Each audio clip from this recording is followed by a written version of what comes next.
En ce qui concerne la question de ce qu'est l'incarnation et ce qu'est le Christ, on pourrait dire qu'il s'agit d'un mystère de la vérité qu'aucun croyant ne comprend.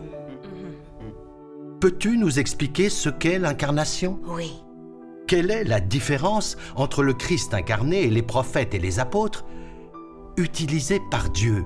Dieu Tout-Puissant dit: en fait, l'implication de l'incarnation de Dieu est que Dieu vit dans la chair et œuvre dans la chair.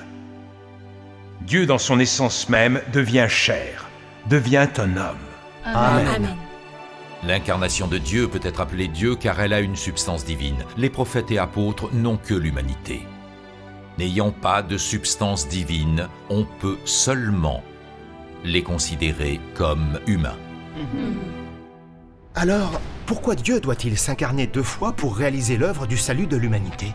Quelle est la véritable signification des 2 incarnations de Dieu? Pendant l'ère de la grâce, Dieu s'est incarné la première fois simplement pour réaliser l'œuvre de rédemption.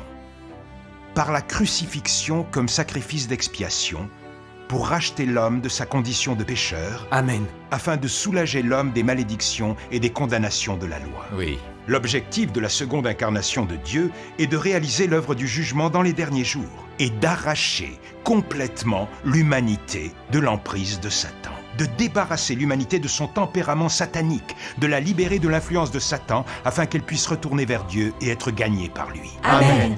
Dieu Tout-Puissant dit: l'incarnation des derniers jours a achevé la signification de l'incarnation de Dieu et a terminé le plan de gestion de Dieu pour sauver l'humanité. Amen. Vous témoignez que Dieu s'est fait chair dans les derniers jours pour réaliser l'œuvre du jugement. Mais ceci me semble impossible. Seul le Seigneur Jésus, en qui nous croyons, est le Christ, le Fils de Dieu. Amen. Ce Dieu tout-puissant en qui vous croyez est seulement un homme. Comment pourrait-il en être autrement? Votre croyance au Seigneur Jésus en tant qu'incarnation de Dieu n'est pas fausse. Mais croyez-vous que le Seigneur Jésus soit la manifestation de Dieu, soit Dieu lui-même? Osez-vous garantir que si le Seigneur Jésus revenait exprimer la vérité, vous seriez capable de reconnaître sa voix? Les principaux sacrificateurs, les scribes et les pharisiens, voyaient clairement l'autorité et la puissance des paroles et de l'œuvre du Seigneur Jésus.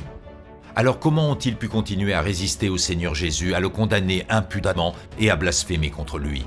Est-ce que ce n'est pas parce qu'ils voyaient le Seigneur Jésus comme un humain ordinaire qu'ils ont fait tout cela? Maintenant, les pasteurs et anciens du monde religieux disent que celui en qui nous croyons est simplement humain. C'est exactement comme quand les principaux sacrificateurs juifs, les scribes et les pharisiens condamnaient les disciples du Seigneur Jésus. La parole et l'œuvre de la seconde incarnation de Dieu ne permettent pas seulement à l'homme de voir Dieu fait chair, mais leur permettent aussi de voir le fait de la parole de Dieu apparue dans la chair. La parole de Dieu accomplit toutes choses. Amen. C'est seulement avec la manifestation et l'œuvre de Dieu Tout-Puissant que la signification de l'incarnation a pu s'accomplir. Amen.